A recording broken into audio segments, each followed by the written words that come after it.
नमस्कार। मैं विनय कुमार, वैज्ञानिक, भारतीय सुदूर संवेदन संस्थान।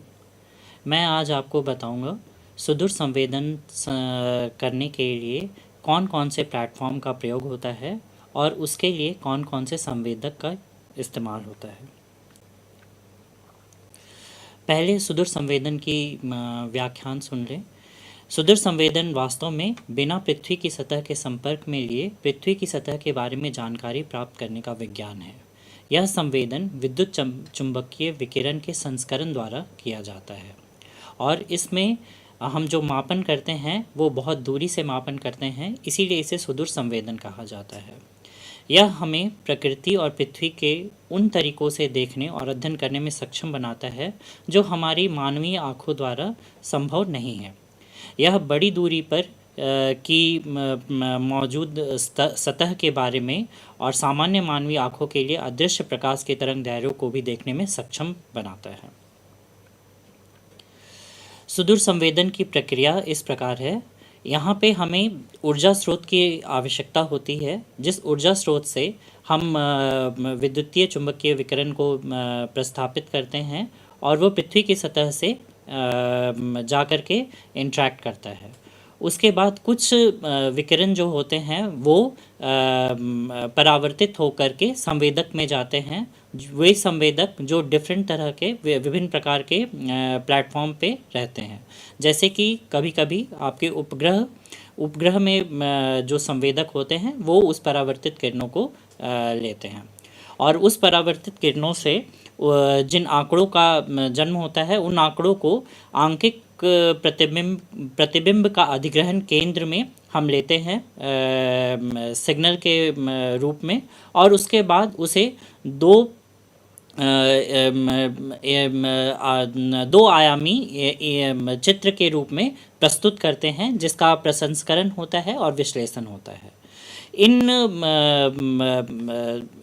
जब ऊर्जा स्रोत से जो विद्युत चुंबकीय विकिरण जो होती है, ऊर्जा जो आती है पृथ्वी की सतह की ओर, उसके बीच में जो एटमॉस्फेयर है वो काफ़ी ऊर्जा सोख लेती है और मीन्स जो हम उम्मीद करते हैं कि ये ऊर्जा हमारी पृथ्वी की सतह पे आएगी, वो नहीं आती है। तो कुछ त्रुटियां भी उस आंकड़ों में मौजूद हो जाती हैं इसके कारण से। अब जब ये संवेदक कभी कभी हमें ऐसी आवश्यकता होती है कि हमें उन आंकड़ों की उसी वक्त मतलब किसी आपदा के कारण उसी वक्त आवश्यकता होती है, और वो उपग्रह जब उस अधिग्रहण केंद्र के पास नहीं होता है तो हम उन आंकड़ों को एक संचार उपग्रह में भेज देते हैं और संचार उपग्रह से हम उन आंकड़ों को अधिग्रहित करते हैं। अब उन अधिग्रहित आंकड़ों को हम प्रसंस्करण और विश्लेषण करके हम कई तरह के अनुप्रयोगों में उनका उपयोग कर सकते हैं, जैसे कि भूमि उपयोग, वातावरण, भूगर्भ शास्त्र, जल विज्ञान, कृषि, वानिकी, आपदा प्रबंधन।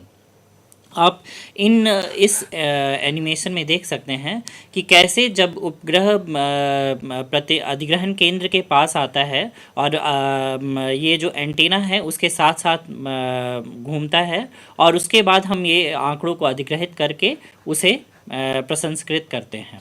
हमारे आंकिक प्रतिबिंब का भारतीय अधिग्रहण केंद्र नेशनल रिमोट सेंसिंग सेंटर में है, जो साद नगर में है। वहाँ पे 4 ऐसे एंटेनाज हैं जिनका प्रयोग आंकड़ों का अधिग्रहण करने के लिए किया जाता है।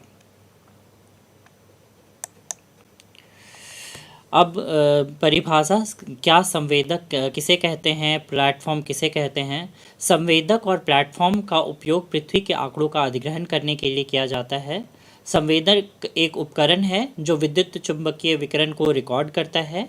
वो विद्युत चुंबकीय विकिरण जो ऊर्जा से जो पृथ्वी की सतह से इंटरैक्ट करने के बाद आपके संवेदक की ओर जाता है, या तो वो परावर्तित होता है या वो जो भी एनर्जी एब्जॉर्ब रहती है वो एमिट होकर के वहाँ जाती है, उसे हम लेते हैं। और या तो फिर अगर वो सक्रिय संवेदक है तो वो बैक स्कैटर होकर के जाती है। और प्लेटफॉर्म एक वाहक है जो इन संवेदक को ले जाने के लिए प्रयोग किया जाता है। तो इन दोनों को साथ में उपयोग करके ही हम पृथ्वी के आंकड़ों का अधिग्रहण करने में सक्षम हो पाते हैं।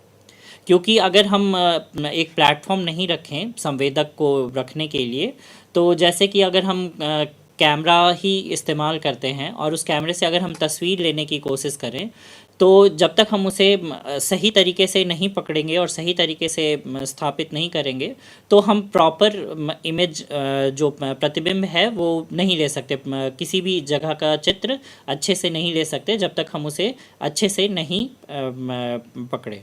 तो इसी उसको हम या तो किसी ट्राइपॉड या किसी ऐसे स्थान पे रखते हैं जिससे वो थोड़ा स्थिर रहे और उसके बाद हम उसके चित्र को ले सकें।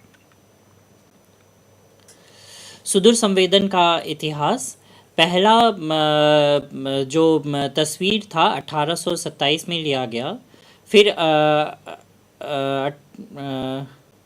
1857 में गर्म हवा के गुब्बारे से पहली हवाई तस्वीर ली गई थी। तो आप ये देख सकते हैं कि कैसे ये एक नादार फिलिक्स करके एक रिसर्चर थे जो कैमरे का प्रयोग गर्म हवा के गुब्बारे से करते थे। फिर उसके बाद इसी गर्म हवा के गुब्बारे वाली फ़ोटोग्राफी का प्रयोग अमेरिकी गृह युद्ध में किया गया था। फिर रॉकेट कैमरे का प्रयोग प्रारंभ हुआ 1888 में।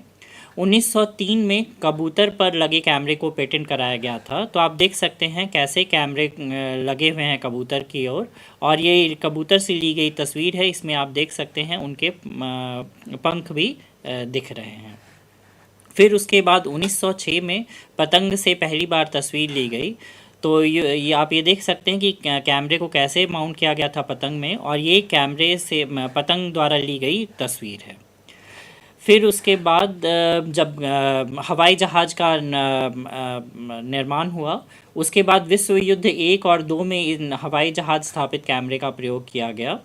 फिर उसके बाद 1946 में U-2 जासूसी विमान का निर्माण हुआ।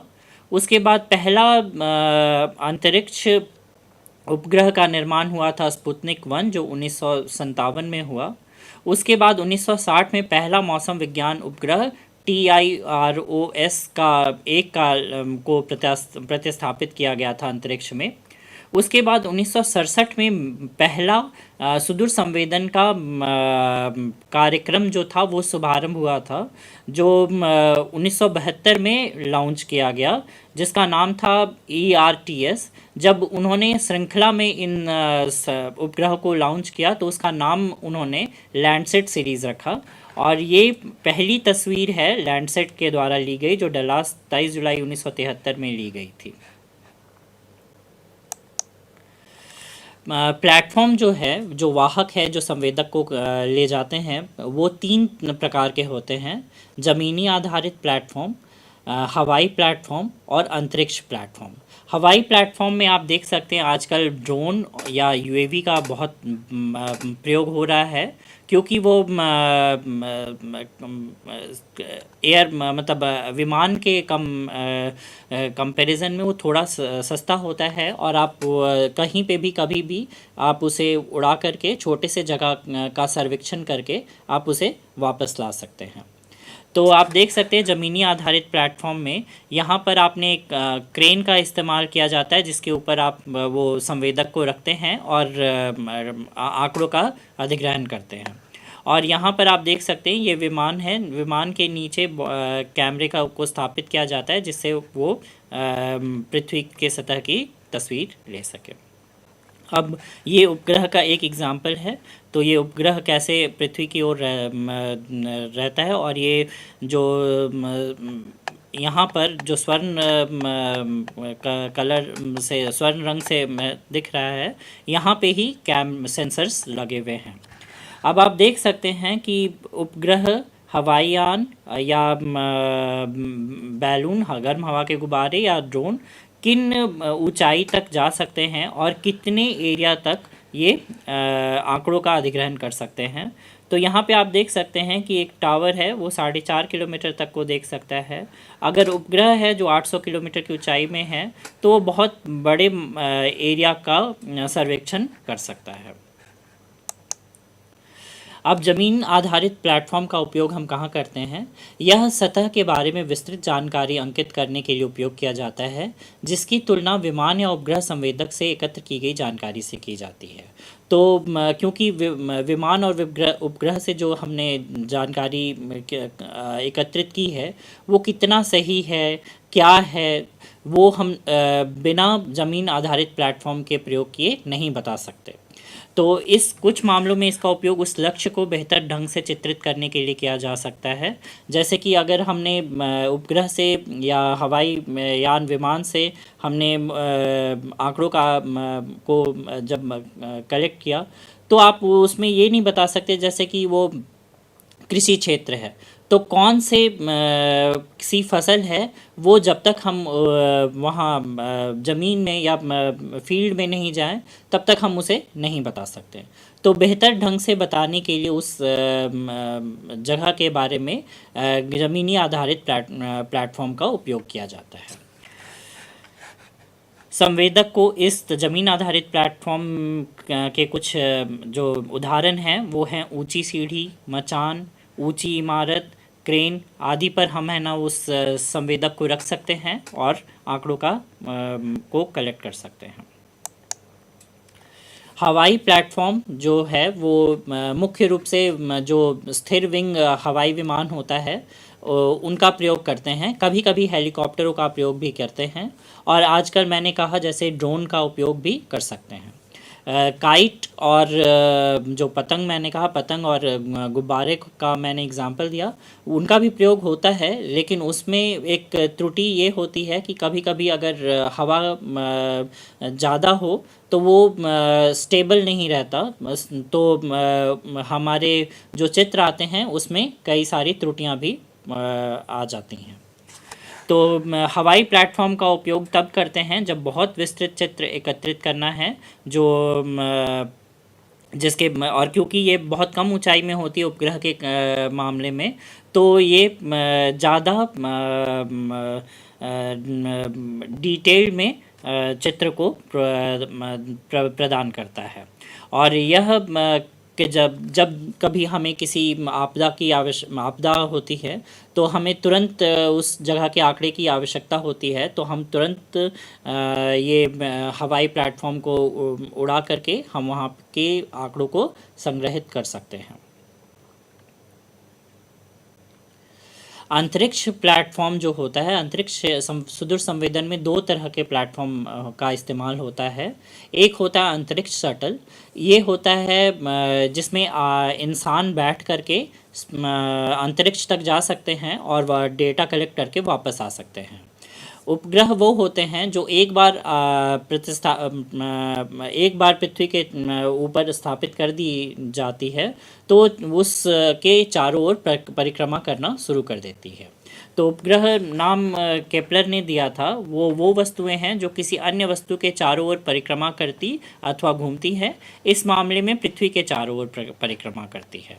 उदाहरण के अनुसार चंद्रमा एक प्राकृतिक उपग्रह है, जबकि मानव निर्मित उपग्रहों में सुदूर संवेदन, संचार और टेलीमेट्री, जिसमें स्थान और नेविगेशन के उद्देश्यों के लिए प्रक्षेपण किए जाते हैं।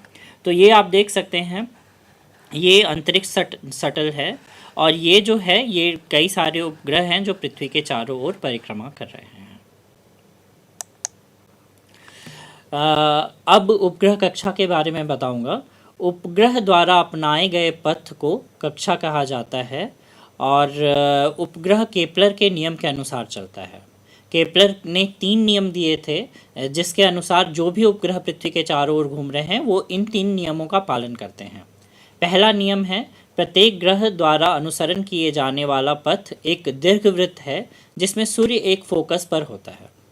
दूसरा नियम है, ग्रह को सूर्य से मिलाने वाली रेखा समान समय में समान क्षेत्रफलों को पार करती है। तीसरा नियम है, ग्रह की अवधि का वर्ग अर्ध प्रमुख अक्ष के घन के समानुपाती होता है। तो ये 3 नियम है। जहाँ जहाँ सूर्य है, सूर्य के चारों ओर सारे ग्रह घूमते हैं, तो वहीं पृथ्वी रहेगा, और पृथ्वी के चारों ओर उपग्रह जो हम प्रतिस्थापित करते हैं अंतरिक्ष में, वो घूमते हैं। उपग्रह कक्षा के महत्वपूर्ण अभिलक्षण, पहला है ऊंचाई। ऊंचाई कि आपका उपग्रह या आपका प्लेटफॉर्म कितनी ऊंचाई पे है पृथ्वी के सतह से। दूसरा है झुकाव कोण। झुकाव कोण बहुत महत्वपूर्ण है। यहाँ पे आप देख सकते हैं कि ये आपका इक्वेटर है जो भूमध्य रेखीय समतल कहलाता है, और ये उपग्रह कक्षीय समतल है। जब ये दोनों के बीच का जो कोण है उसे झुकाव कोण कहते हैं। अगर ये मान लीजिए कि ये 60 डिग्री है, तो प्लस 60 डिग्री लैटीट्यूड से लेके माइनस 60 डिग्री लैटीट्यूड तक ये आंकड़ों का अधिग्रहण कर सकता है। तो अगर हमें पूर्ण रूप से पृथ्वी के आंकड़ों का संकलन करना है तो हमें मतलब पोल के समीप वाले कोण का उपयोग करना पड़ेगा, जिससे पृथ्वी के चारों ओर हम सारे आंकड़ों को करेक्ट कर सकें। अवधि जो है, जब भी हम कोई उपग्रह को प्रक्षेपित करते हैं तो वो जितना समय लेता है पूरा ऑर्बिट को, मतलब पूरी कक्षा को पूर्ण करने में, वो अवधि कहलाता है। पुनरावृत्ति ये है कि क्योंकि पृथ्वी पश्चिम से पूर्व की ओर घूम रही है और उपग्रह जो है उत्तर से दक्षिण की ओर, तो कुछ समय के बाद या कुछ दिनों के बाद जब हम वही समान पथ पर जो उपग्रह समान पथ पर घूमती है तो उसे पुनरावृत्ति कहते हैं, क्योंकि हम उस वक्त से पृथ्वी की वही सतह को फिर से अवलोकित करते हैं। स्वाथ है, कोई भी कैमरे को जब हम का इस्तेमाल करते हैं तो वो कैमरा कुछ पोर्शन तक ही देख सकता है, तो उस को उतनी चौड़ाई तक, जितनी चौड़ाई तक वो देख सके उसको स्वाथ कहते हैं। तो यहाँ पर आप एक उदाहरण से समझ सकते हैं कि ये कैसे इसको देख रहा है, और ये जो चौड़ाई है इसी को कहते हैं स्वाथ चौड़ाई। आरोही पास और अवरोही पास एक महत्वपूर्ण चीज़ है। आरोही मीन्स होता है कि जब हम ऊपर से नीचे जा रहे हैं तो वो हुआ आपका मीन्स डिसेंडिंग पास, और नीचे से ऊपर गए तो वो हुआ असेंडिंग पास। तो इनमें क्या होता है कि जब भी हम ऊपर से नीचे जा रहे हैं, जब सूर्य पृथ्वी की ओर देख रहा हो, तब वो आंकड़ों को कलेक्ट करते हैं, तो इसीलिए हम इसे डिसेंडिंग पास कहते हैं। तो जो भी हमारी ऑप्टिकल डेटा है, जो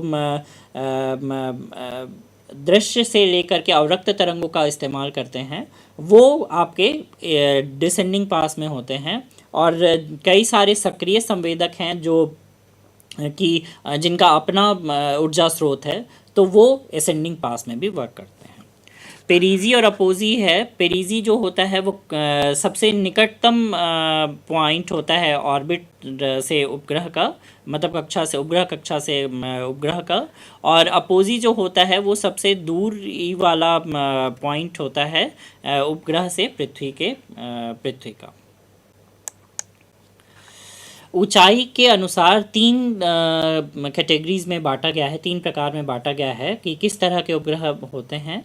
पहली होती है पृथ्वी की निम्न कक्षाएं, जिसमें 150 से 300 किलोमीटर ऊंचाई होती है। ये सामान्यतः जासूसी उपग्रह या अंतरिक्ष यान के लिए किया जाता है, जो अंतरिक्ष शटल मैंने बताया उसका उपयोग किया जाता है। पृथ्वी की कक्षा के पास जो 300 से 6400 किलोमीटर है, तो भू अवलोकन के लिए अधिकांश उपग्रह का उपयोग इसी में किया जाता है।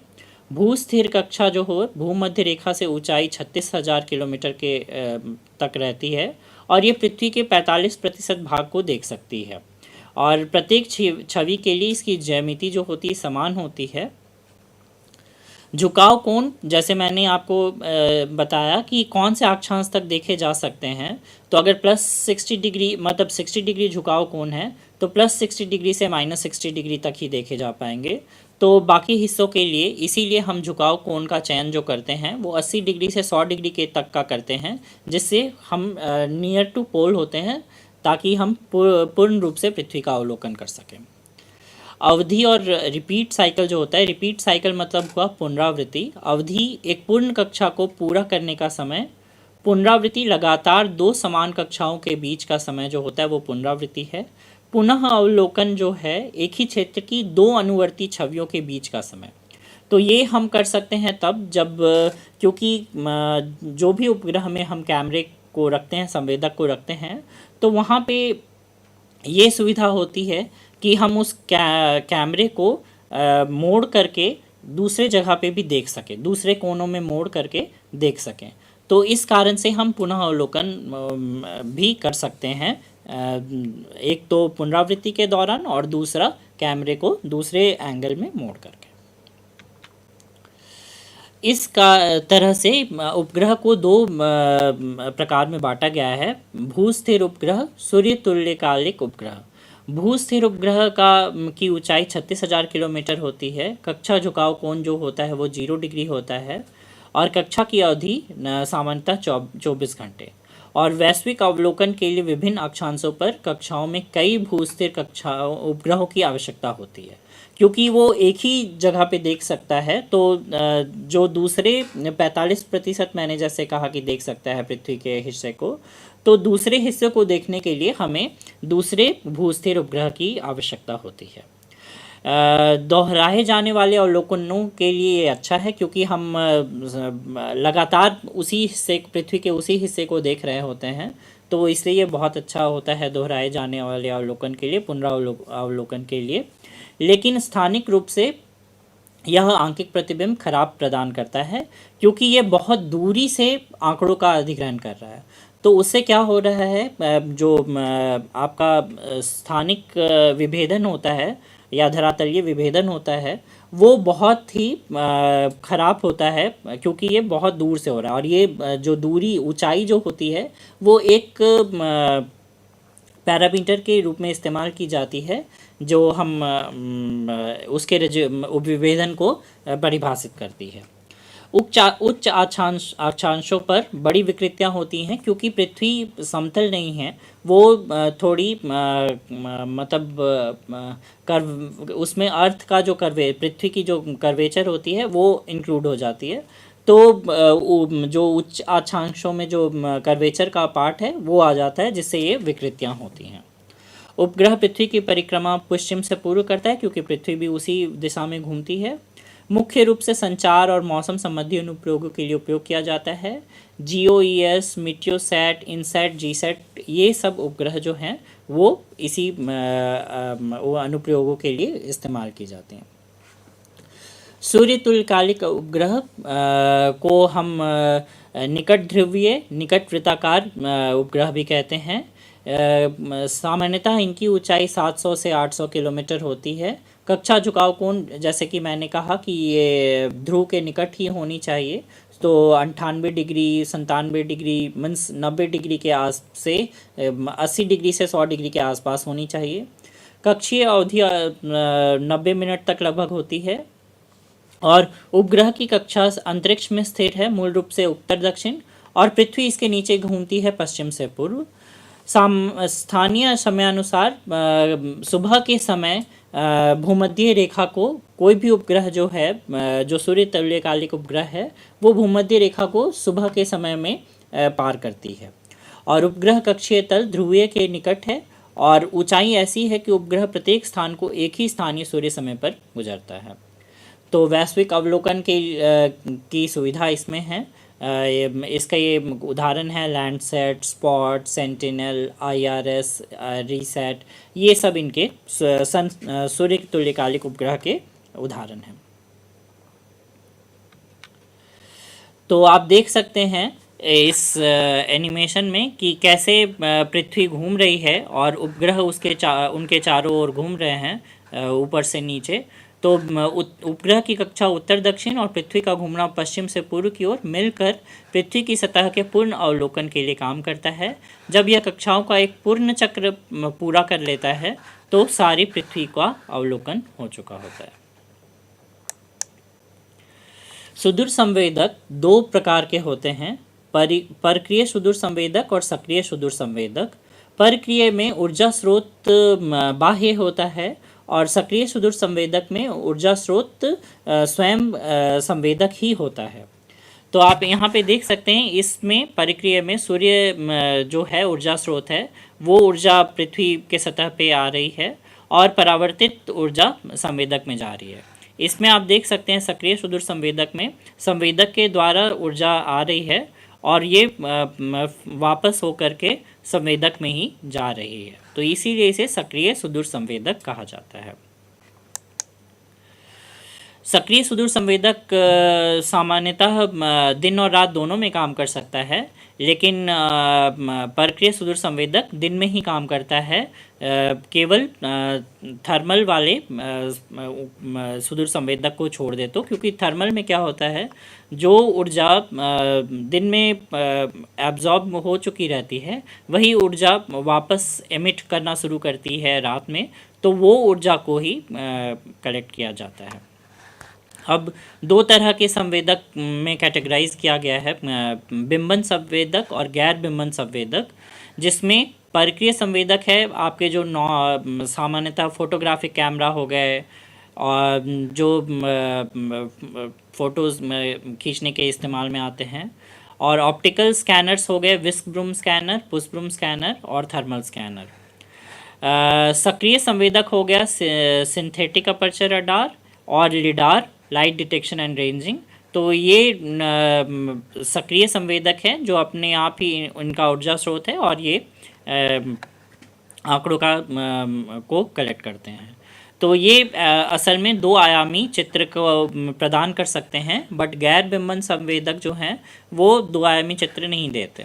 तो स्पेक्ट्रोरेडियोमीटर एक मापक यंत्र है जो आपको परावर्तित वृत्त कर्व को प्रदान करता है कि हर तरंग दैर्घ्य में क्या ऊर्जा परावर्तित होकर के आई है। सक्रिय संवेदक जैसे लेज़र दूरी मापक, जल गहराई मापक, माइक्रोवेव अल्टीमीटर, ये सब सक्रिय संवेदक हैं जो क्रमशः दूरी का मापन करने के लिए और जल की गहराई और या समुद्र की गहराई को मापने के कार्य में इनका प्रयोग किया जाता है। विस्क ब्रूम मल्टीस्पेक्ट्रल अवलोकन प्रणाली, इसमें इसे विस्क ब्रूम इसलिए कहते हैं कि क्योंकि ऐसा लगता है कि एक झाड़ू है जिसे हम ऐसे करके स्वीप करते हुए आगे बढ़ते हैं। तो आप इसमें देख सकते हैं कि इसमें जो मोटर है वो दर्पण को घुमाने के काम में प्रयोग किया जाता है और ये ऐसे मतलब दोलित होकर के आगे बढ़ते रहता है। तो आप यहाँ देख सकते हैं ये धरातलीय विभेदन एलिमेंट है जो ये वाला यहाँ पे जो कलेक्ट किया गया है, ये स्कैन करने की दिशा है, ये डिटेक्टर है और ये घूर्णन दर्पण जो है ये ऐसे घूम रहा है और ये देखने का तत्कालिक क्षेत्र है। जो ये छोटा सा कोण बन रहा है, इसे हम कह सकते हैं सॉलिड कोण, इसे हम IFOV भी कहते हैं, वो हमें आंकड़ों का प्रदान करता है। तो सामान्यतः ये पृथ्वी की लाइनों की एक श्रृंखला में स्कैन करता है। लाइनें प्लेटफॉर्म की गति की दिशा में के लंबवत उन्मुख होती है। यह आंकड़ों को लगभग 90 डिग्री से 120 डिग्री के अंतराल के एक चाप में एकत्र करता है। ये जो वक्र बना हुआ है ये 90 डिग्री से 120 डिग्री है। और लैंडसेट के जो मल्टी स्पेक्ट्रल स्कैनर हैं, थीमेटिक मैपर हैं, ऑपरेशनल लैंड इमेजर हैं, ये और नोआ सैटेलाइट जो है उसके AVHRR हैं, वो विस्क ब्रूम स्कैनर के उदाहरण हैं। पुश ब्रूम मल्टीस्पेक्ट्रल अवलोकन प्रणाली में ये भी पृथ्वी को लाइनों की एक श्रृंखला में स्कैन करता है और यह लगातार स्कैन लाइनों को रिकॉर्ड करने और उड़ान दिशा के लंबवत द्विआयामी छवि बनाने के लिए प्लेटफॉर्म की आगे की गति का भी उपयोग करता है। आमतौर पर CCDs जो कहते हैं, चार्ज युग्मित डिवाइस, रैखिक सारणियों में रखे जाते हैं। मतलब एक लाइन में सारे छोटे साइज़ के CCDs रखे जाते हैं और वो ही आंकड़ों को कलेक्ट करते हैं। तो जो हमारे इंडियन मतलब भारतीय सुदूर संवेदन श्रृंखला के सैटेलाइट उपग्रह हैं, उनके जो संवेदक हैं, linear imaging, self scanning, wide field संवेदक, ये इन सभी का जो है वो पुष्पब्रह्म मल्टीस्पेक्ट्रल अवलोकन प्रणाली का ही उपयोग करते हैं। अब अंकित प्रतिबिंब क्या है? सामान्यतः जब हम कोई भी चित्र को लेते हैं, डिजिटल चित्र को, तो जब हम जूम करते जाते हैं तो वो स्क्वायर शेप के मतलब पिक्सल को शो करता है। वो जो छोटा स्क्वायर शेप होता है उसे हम कहते हैं पिक्सल। और आपका कंप्यूटर जो है वो है ना, वो पिक्सल में जो मौजूद आंकिक संख्या है उसको देखता है। वो जो आंकिक संख्या है वो वर्णक्रमीय परावर्तन मान है, क्योंकि जो भी आंकिक संख्या उत्पन्न हुई है वो उस तरंग दैर्घ्य में कितनी परावर्तित मान है उसको दर्शाता है। सुदूर संवेदन विभेदन। सुदूर संवेदन विभेदन को एक संपूर्ण सुदूर संवेदक की क्षमता के रूप में परिभाषित किया गया है। एक तीव्र परिभाषित छवि को प्रस्तुत करने के लिए बड़ी संख्या में कई कारकों पर निर्भर करता है, और वो चार प्रकार में विभाजित किया गया है: धरातलीय विभेदन, वर्णक्रमीय विभेदन, रेडियोमेट्रिक विभेदन और टेम्पोरल विभेदन। धरातलीय विभेदन जो होता है, यह संवेदक की वह क्षमता है जो कि जमीन में पर मौजूद सबसे छोटी वस्तु को पहचान सकता है। उच्च धरातलीय विभेदन की पहचान की जाने वाली वस्तु छोटी होती है। धरातलीय विभेदन कुछ किलोमीटर से आधे मीटर तक होते हैं। और धरातलीय विभेदन डिटेक्टर का जमीन पर एक प्रक्षेपण है। दूसरे शब्दों में, स्कैनर का धरातलीय विभेदन किसी भी तत्कालिक समय पर महसूस किए जाने वाला ग्राउंड सेगमेंट है। इसे जमीन धरातलीय एलिमेंट प्रक्षेपण भी कहा जाता है। अच्छी विभेदन छवियों में छोटी वस्तुओं का भी पता लगाया जा सकता है। तो आप ये देख सकते हैं, ये चार्ज का युग्मित डिवाइस है, CCD है, और ये FOV है जिसे हम देखने का क्षेत्र भी कह सकते हैं। और ये देखने का तात्कालिक क्षेत्र जो इंस्टेंटेनियस फील्ड ऑफ व्यू कह रहा था मैं, जो सॉलिड कोण वो है। और ये है धरातलीय विभेदन एलिमेंट, और ये स्वाथ है। तो इसको हम जो अधिग्रहित करते हैं वो हम detector dimension upon focal length होता है, वो IFOV हुआ। और जब हम उसे हाइट से मल्टीप्लाई करते हैं तो वो आपको देता है ये ग्राउंड धरातलीय विभेदन एलिमेंट, या आपको कहिए धरातलीय विभेदन। तो इसीलिए आप को मैंने जैसे बताया कि भूस्थिर उपग्रह जो होते हैं वो 36,000 किलोमीटर में होते हैं। तो उस वजह से उसका जो धरातलीय विभेदन होता है वो बहुत ही बड़ा होता है, जिसके कारण हम छोटी छोटी वस्तुओं को उसमें नहीं देख सकते। अब ये सूचना बनाम विभेदन है। ये IRS ocean colour monitor 360 metre धरातलीय विभेदन का है, जिसमें हमने 4 किलोमीटर बाई 4 किलोमीटर वर्ग को लिया है। तो आप इसमें देख सकते हैं, आप कुछ भी फीचर्स नहीं देख पा रहे हैं, लेकिन 188 मीटर में आप थोड़े क्लियरली देख सकते हैं। अब 72 मीटर वाले LISS लिस्ट सेंसर में थोड़ा सा ये जो आपके वेजिटेशन है वो देख सकते हैं, पर अभी भी उतने सही प्रकार से नहीं देख पा रहे। अब आप 36 मीटर वाले LISS 2 लिस्ट 2 में आप देख सकते हैं कि यहाँ पे आपके कुछ शहरी इलाका है, कुछ जंगल है। फिर उसके बाद आप 23 मीटर वाले में आप देख सकते हैं कि यहाँ पे कोई एयरपोर्ट है, यहाँ पे वेजिटेशन है, आपके शहरी क्षेत्र है। और बस, लेकिन इसके आप शेप को देखें तो शेप जो है आपके पैन क्रोमेटिक में ज़्यादा अच्छा है। तो पैन क्रोमेटिक सेंसर जो होता है उसकी धरातलीय विभेदन क्षमता ज़्यादा अच्छी होती है, क्योंकि ये ब्रॉड मतलब वेवलेंथ रेंज को कलेक्ट करता है एक सिंगल बैंड के रूप में, जबकि आपका जो मल्टी स्पेक्ट्रल होता है वो नीले, हरे, लाल और रक्त तरंग दैर्घ्यों को छोटे छोटे बैंड्स में कलेक्ट कर रहा है। तो उस कारण से उसकी जो धरातलीय विभेदन क्षमता होती है वो कम रहती है। आप ये एक दूसरा उदाहरण देख सकते हैं, ये AW ये विफ सेंसर का है, ए विफ सेंसर संवेदक का 56 मीटर रेजोल्यूशन में। ये 30 मीटर लैंडसेट ETM का है।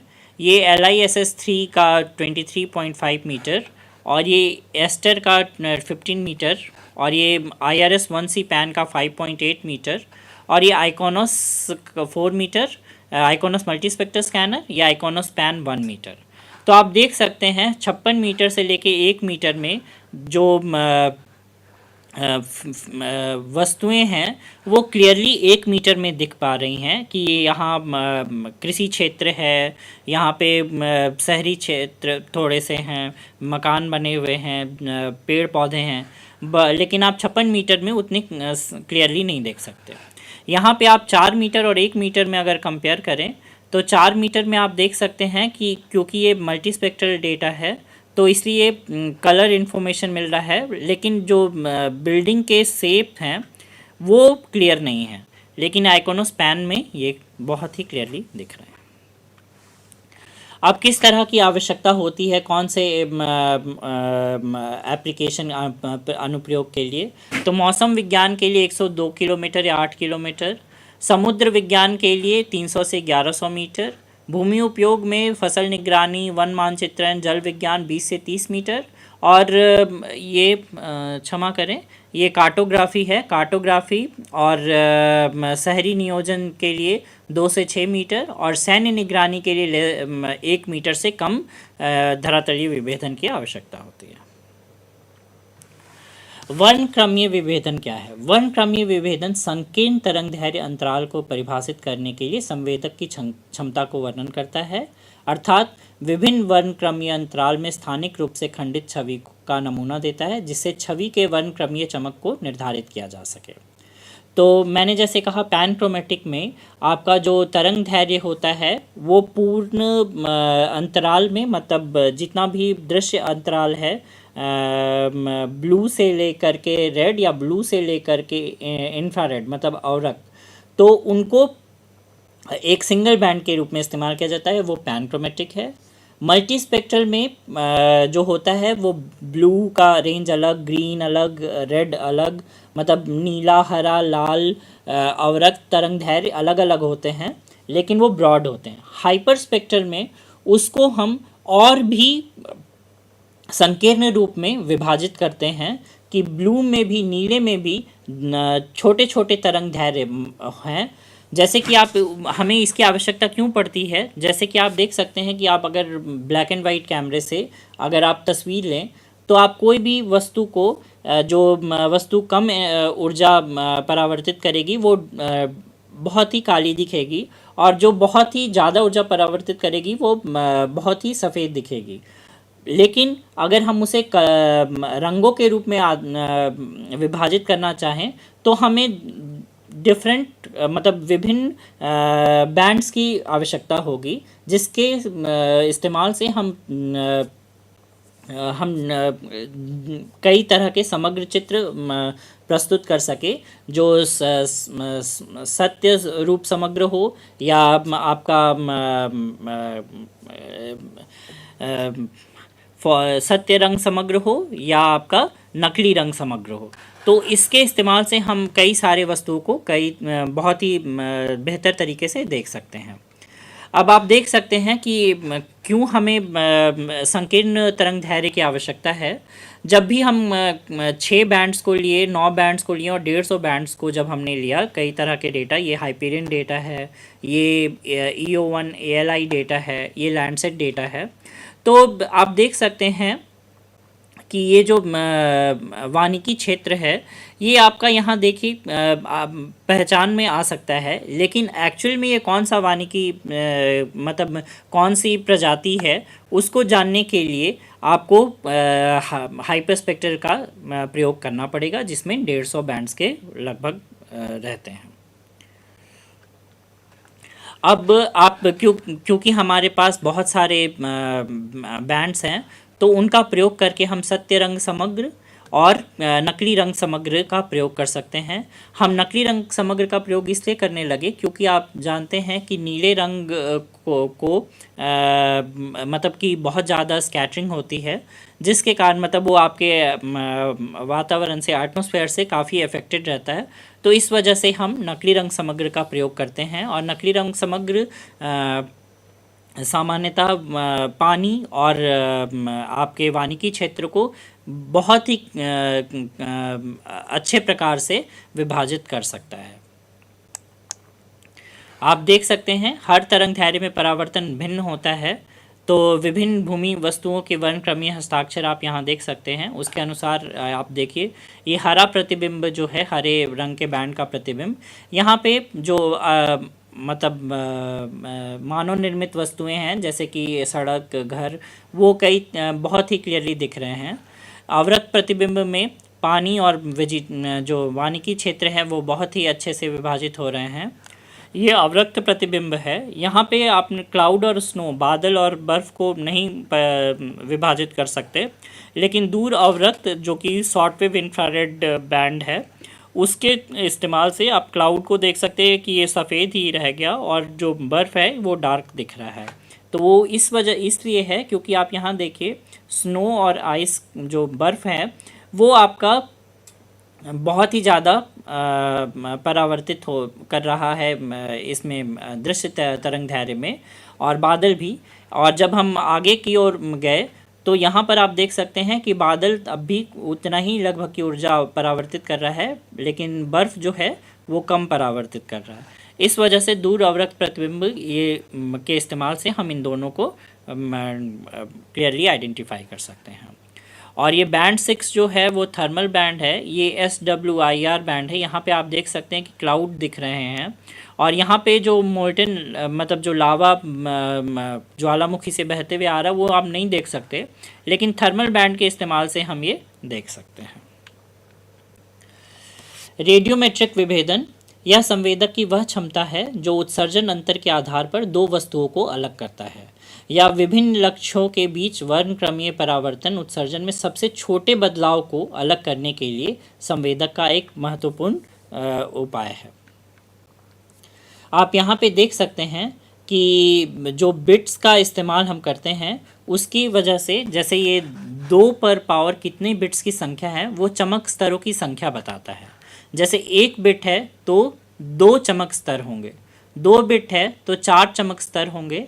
जो 0 होता है वो डार्क को रिप्रेजेंट करता है, और जो सबसे बड़ी संख्या वाला मान है वो आपके ब्राइट वैल्यू को या सफ़ेद को दर्शाता है। तो आप यहाँ देख सकते हैं जैसे कि ये 2 बिट डेटा है, 3 bit, 4 bit, 5 bit, 6 bit, 8 bit data है क्विकबर्ड का। तो आप ये देखिए 8 बिट डेटा में आप कई फीचर्स को डिफ्रेंशिएट कर पा रहे हैं, लेकिन इस 2 बिट डेटा में आप देखिए 4 ही ग्रे लेबल्स में आप डिफ्रेंशिएट कर सकते हैं। जो 4 चमक स्तर की संख्या है उसी में आप कर सकते हैं। तो इसीलिए ज़्यादा अगर बिट्स की संख्या होंगी तो आप ज़्यादा चमक स्तर की संख्या होंगी, जिससे आप छोटे छोटे जो मतलब ऊर्जा के परावर्तित ऊर्जा के की आंकिक संख्या है उस पे आप ये दर्शा सकते हैं। इसका इस्तेमाल इसमें भी आप देख सकते हैं, चित्र का और ख में ये आइकॉनोस 11 बिट का जो जब हमने चित्र लिया तो यहाँ पर आप देखिए ये पहले 8 बिट में एक पूरा क्लाउड का जो बादल की जो छाया है वो दिख रही है, इसके अंदर क्या है वो पता नहीं चल रहा। लेकिन जब हमने 11 बिट में इसे एनहांस किया तो आप देख सकते हैं कि यहाँ पे जो बादल के छाया की जो समस्या थी वो काफ़ी हद तक कम हो गई, और यहाँ पे मौजूद वस्तुओं का को अच्छे से दर्शा रहा है। टेम्पोरल विभेदन है, यह एक ही लक्ष्य को समान परिस्थितियों में नियमित अंतराल पर देखने की क्षमता है। टेम्पोरल विभेदन को उपग्रह की पुनरावृत्ति भी कहा जाता है। यह उपग्रह की वह क्षमता है जो एक ही व्यूइंग एंगल पर एक ही क्षेत्र को अलग अलग समय पर चित्र दे सकता है। यह संवेदक का टेम्पोरल विभेदन कई विभिन्न कारकों पर निर्भर करता है, जैसे उपग्रह और संवेदक की क्षमता और स्वैथ पुनरावृत्ति शामिल है। उपग्रह और संवेदक की क्षमता मतलब कि आप किसी भी कोने एंगल में मोड़ करके आप तस्वीर ले सकते हैं, जैसे कि ये यहाँ से लिया, फिर ये आगे बढ़ करके इधर मुड़ करके इधर की तस्वीर लिया। और ये सेम स्वैथ की पुनरावृत्ति मतलब एक ही कक्षा की पुनरावृत्ति करके भी ले सकते हैं। तो यहाँ आप दो प्रतिबिंब को देख सकते हैं। ये लिस्ट्री की नवंबर 2000 नवंबर की इमेज है, ये फरवरी की इमेज है। नवंबर वाली चित्र में आप देख सकते हैं कि वानिकी क्षेत्र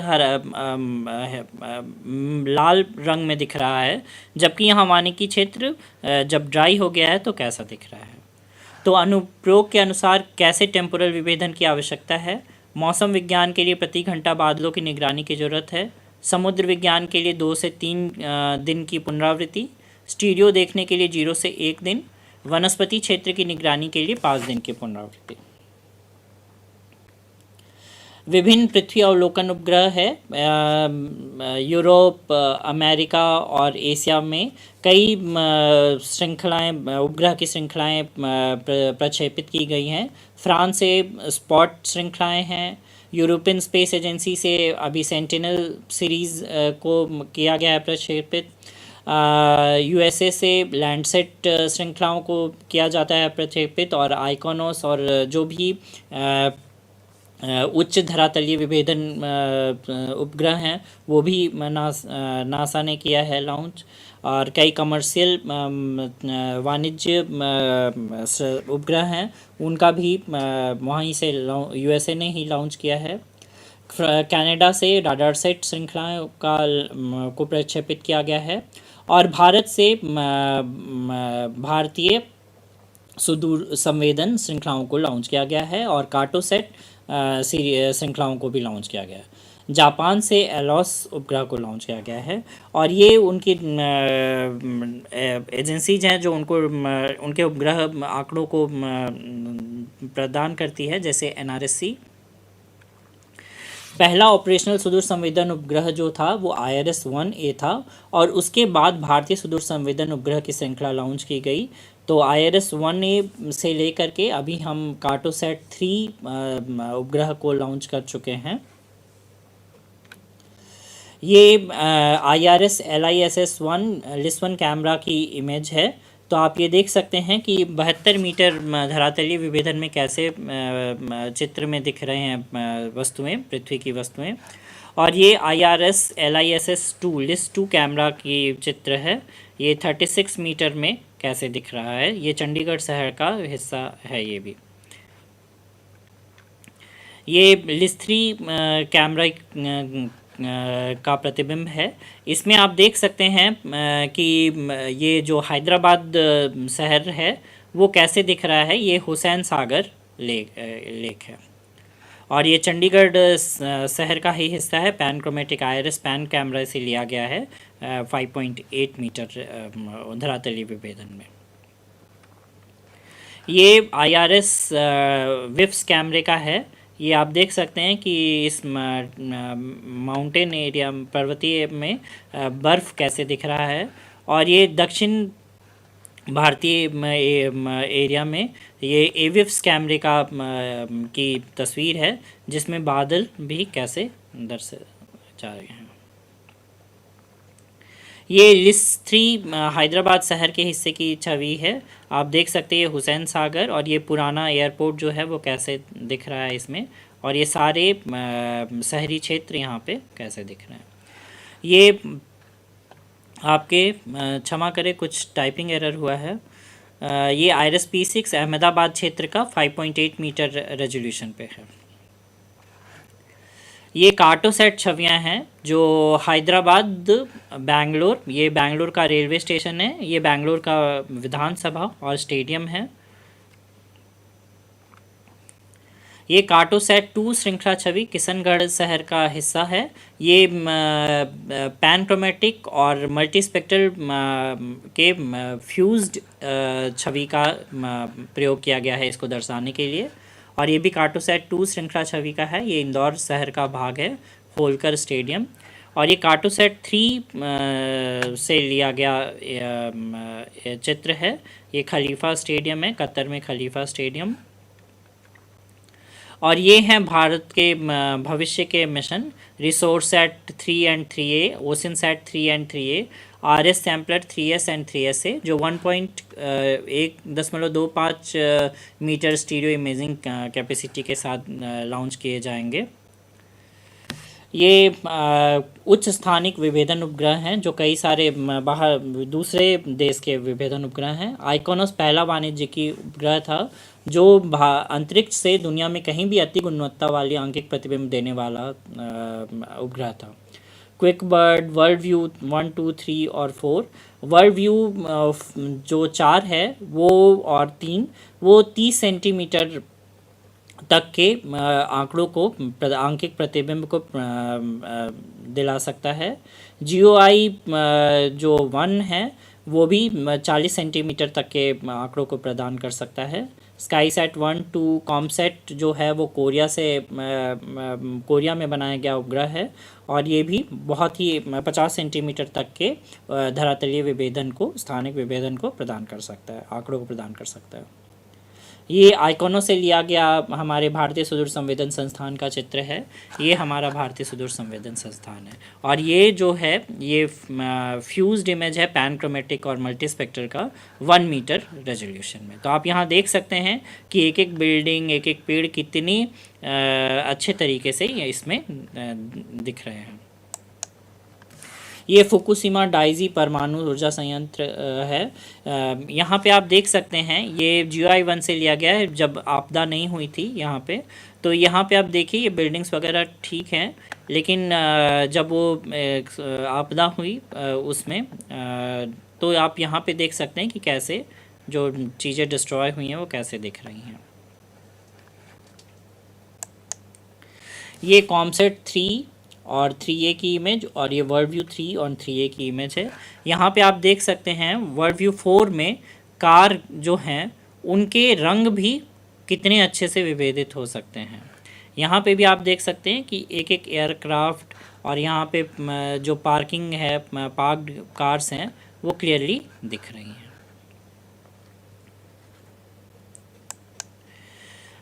मौसम विज्ञान उपग्रह यह विशेष रूप से मौसम की भविष्यवाणी और निगरानी के लिए उपयोग में आता है। इनमें बहुत अच्छे उच्च टेम्पोरल विभेदन पर वैश्विक कवरेज का लाभ मिलता है।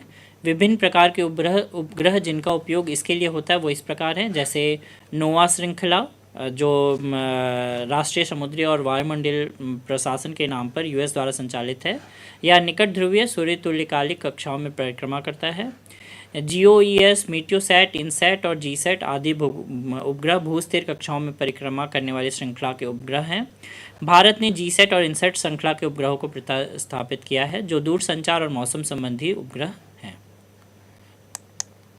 ये कई सारे जो हम उपग्रह प्रतिस्थापित करते हैं उनको अगर आप ब्राउज़ करना चाहें, उनको देखना चाहें, उनको डाउनलोड करना चाहें तो ये कई कुछ वेबसाइट्स हैं जिनका इस्तेमाल आप कर सकते हैं।